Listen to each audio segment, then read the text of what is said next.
When I was a teenager, I took a bus to school. Now, it wasn't like your yellow American school buses. It was more like the coach that you would ride if you were taking a bus tour around a foreign country. And it also wasn't like your yellow American school buses in that it was only filled with boys, because I went to an all-boys school. And let me tell you, 50 teenage boys with all sorts of hormones flying around, trapped inside a tin can for 30 minutes twice a day, is a recipe for disaster.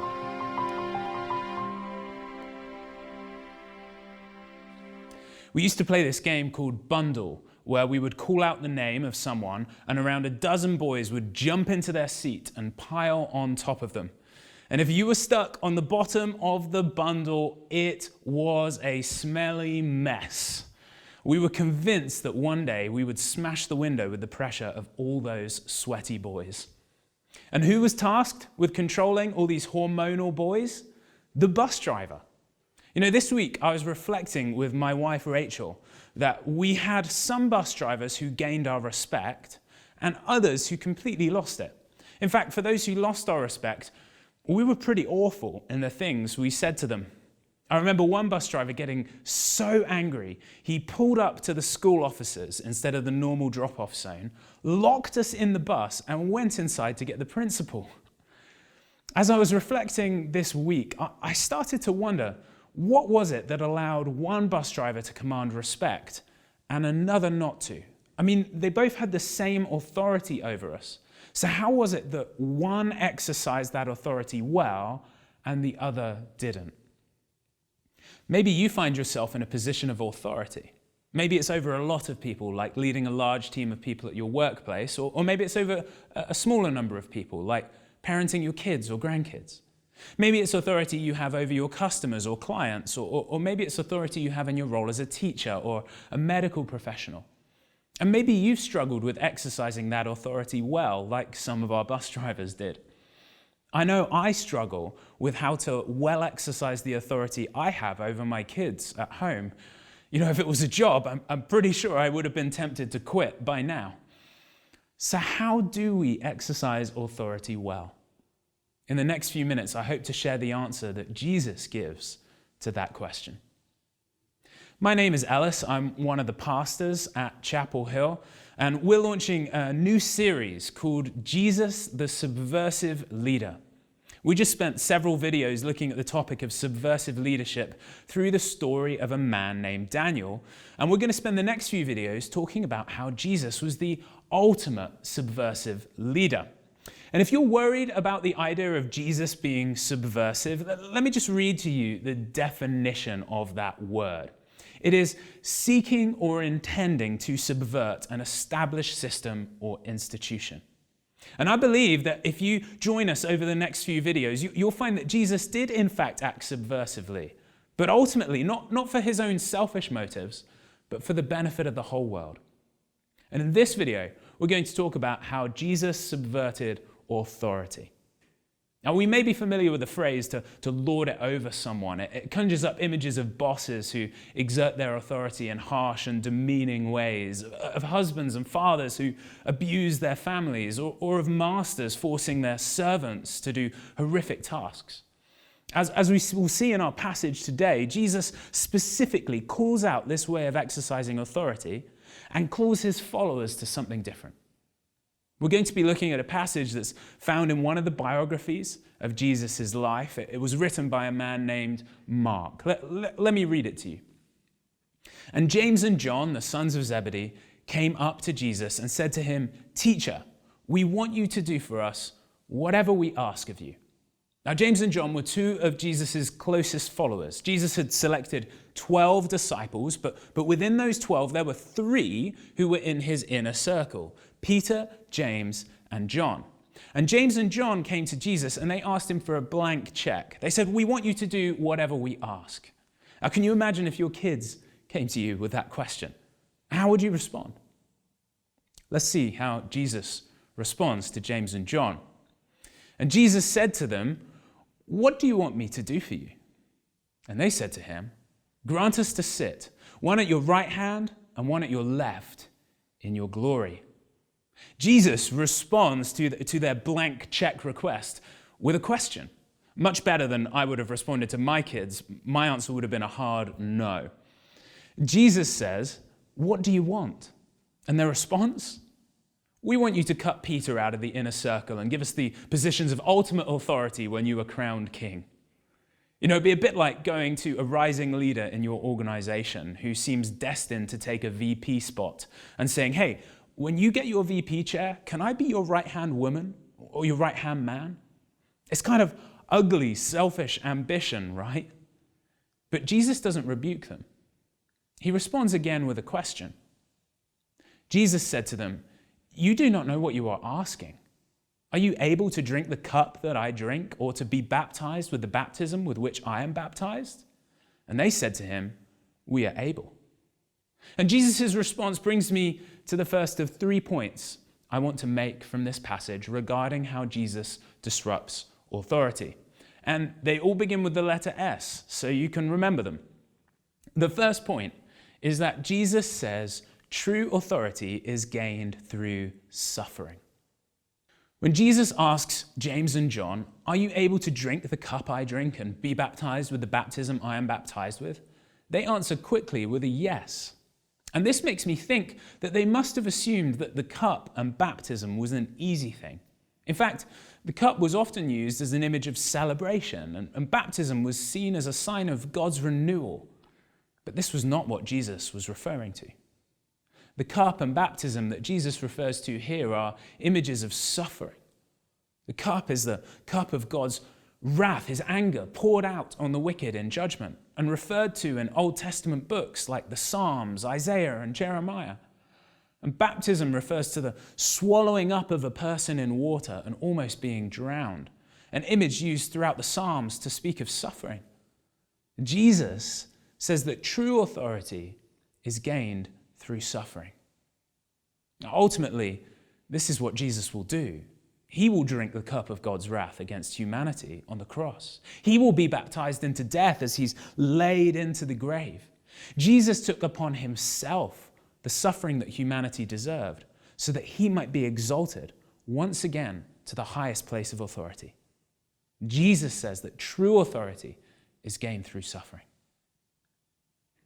5 years ago, I got to speak on the topic of how can a good God allow evil and suffering. And I'd studied the topic a lot in the past, probably felt like I was a bit of an authority on the subject. But that year, I experienced some significant suffering of my own. I had suddenly and tragically lost my own father. Previous to that suffering, I might have had all the theological answers to the question, and so in one sense, I had authority to speak on the topic. But that year, through suffering, I gained true authority to speak on that topic. I remember one person who'd suffered much in their life saying after I gave the talk, "Ellis really gets it. He understands." It was through suffering that I gained true authority to speak. Some of you right now are experiencing incredible suffering. You may have lost a spouse, lost a son, had a heart transplant. Your daughter's just had a psychotic breakdown. And by the way, these are all real and current examples from our community. In the moment, you're just coping, just dealing with your pain. But I want you to hear this. Through this bitter trial, God is going to grant you a new level of spiritual authority in your life.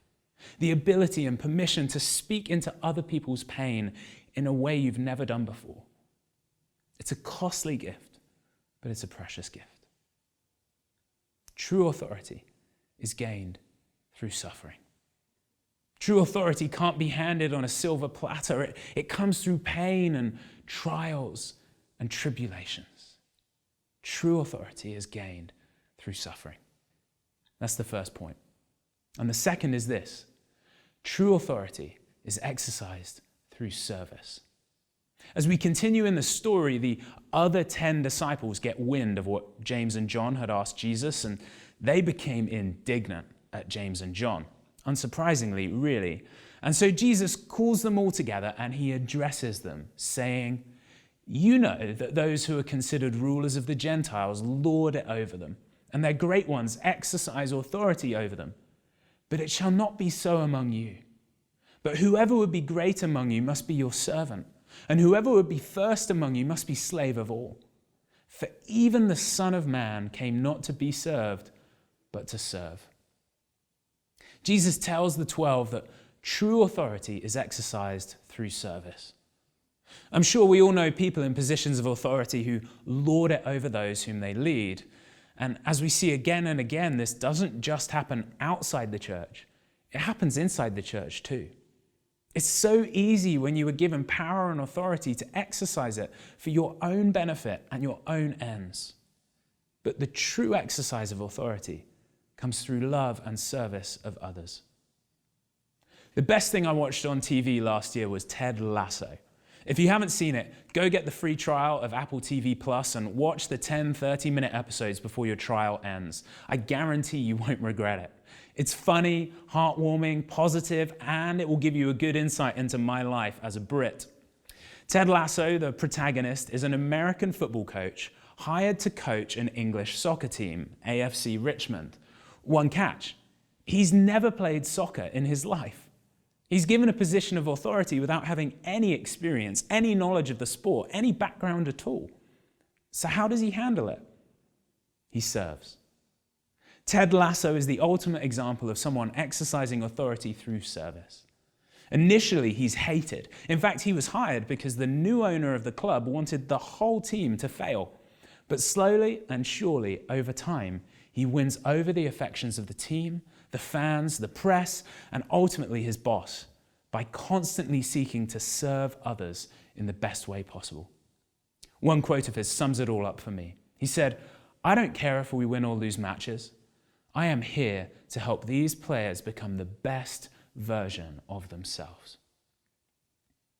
If you've been given a position of authority over others, ask yourself this question. What is your goal in exercising that authority? Is it to make yourself look better? Is it to keep your position? Or is it, like Ted Lasso and like Jesus, to love and serve those under your authority so that they might become the best versions of themselves? Our hope is that as a church, we might be all about loving and serving others. That's why our mission statement is exalt Jesus, elevate others, launch disciple makers. True authority is exercised through service. So first, true authority is gained through suffering. Second, true authority is exercised through service. Third, and finally, true authority is displayed in sacrifice. Jesus' final words to the 12 explain what it takes to display true authority. He says to them, "For even the Son of Man came not to be served, but to serve and to give his life as a ransom for many." Jesus is referring to himself in this. He is the Son of Man. And Jesus did display true authority through his sacrificial death for us. He gave his life as a ransom for many. Each one of us has failed in our exercise of authority. Each one of us has shared in the selfish ambitions of James and John, desiring to be greater than others and cutting others out. Each of us has lorded it over those whom we've been called to serve. Each one of us has fallen short of God's standard for the exercise of authority. And more than that, each one of us has desired to have greater authority than Jesus himself. Each one of us has tried to call the shots in our lives and decide what is right and wrong. Each one of us has put ourselves in positions of power that rightly belong to God alone. And there's a consequence for that. We deserve to drink the cup of God's wrath. But thanks be to Jesus. Jesus, the only one who has true authority over all humanity. The only one who has not sought for himself a position that's above his standing. The only one who's continuously exercised authority through love and service of others. Jesus was willing to take the consequence of our wrongdoing upon himself. He was willing to pay the ransom price on our heads, the price of death. We were held hostage by our sin, but Jesus paid the ransom. And because he took that consequence on our behalf on the cross, we're free of it. All our sin, all our shame, all the times we exalted ourselves above others and above God are gone, forgiven, forgotten, a clean start. Jesus displayed true authority through sacrificing himself for us. And now, he calls us to do the same. I skipped a couple of verses earlier, but I want to go back. Remember how James and John asked to sit at Jesus' right and left hands in his glory? Well, Jesus told them this: to sit at my right hand or at my left is not mine to grant, but it is for those for whom it has been prepared. The moment of Jesus' glory was the cross. It was the moment when Jesus was exalted high above all other gods and peoples, as he displayed what true authority looks like: sacrifice. And who was by Jesus' left and right hands in that moment of his glory? 2 criminals on their own crosses. In effect, Jesus is saying that if we want to have true authority like him, we are called to sacrifice our very lives. The call of Jesus is a call to come and die, to die to our selfish ambitions, to die to our desire to lord it over others, to die to our desire to have more authority than God. It's a call to lose our lives so that we might find them. And true authority is displayed by being willing to lay it all down and sacrifice everything. Jesus teaches us that true authority is gained through suffering, exercised through service, and displayed in sacrifice. Remember the bus drivers I told you about earlier? They had the same authority, but one commanded our respect and another one didn't. Do you know what I think made the difference? It was their heart and their attitude towards us boys. For some bus drivers, it was obvious through their words and actions that their desire was to love and serve and sacrifice for us. They said hello to us. They took an interest in us. They were kind. They were respectful. And in turn, we respected them. But the ones who didn't earn our respect, they were clearly in it for the wrong reasons. They were not there to serve us. They were not there to sacrifice themselves for those who they were called to exercise authority over. But they were in it for themselves. And we knew that, and they lost our respect. In your positions of authority, whether it's in the home or in the workplace or in your church or in your neighborhood, wherever it is, God is calling you to practice suffering, servant-hearted, sacrificial leadership. And I wonder today if God might be speaking to you about a change you need to make in the way you are exercising your authority. Perhaps God is asking you to refrain from exercising authority in an area you haven't really gained standing in because you haven't suffered yet. Perhaps God is calling you to reorient your priorities to serve others rather than serve yourself. Or perhaps God is calling you to lay something down for those whom you are in authority over. How does Jesus disrupt authority? He teaches us that true authority is gained through suffering. True authority is exercised through service, and true authority is displayed in sacrifice. Jesus himself displays what true authority looks like and calls us to do the same. And which of those 3 areas, suffering, service, and sacrifice, might God be calling you to make a change in your leadership and authority? And what might that look like? Would you pray with me? Father, I thank you for the sacrifice of yourself in the person of Jesus. That even though we tried to make ourselves greater than you, you were not willing to let us go our own way, but came in the person of Jesus and gave your life for us, took upon yourself the consequences of our selfish ambition, wrongful exercise of authority. Lord, I pray that in our lives, you would witness to us where it is that we might need to change how we are exercising our authority.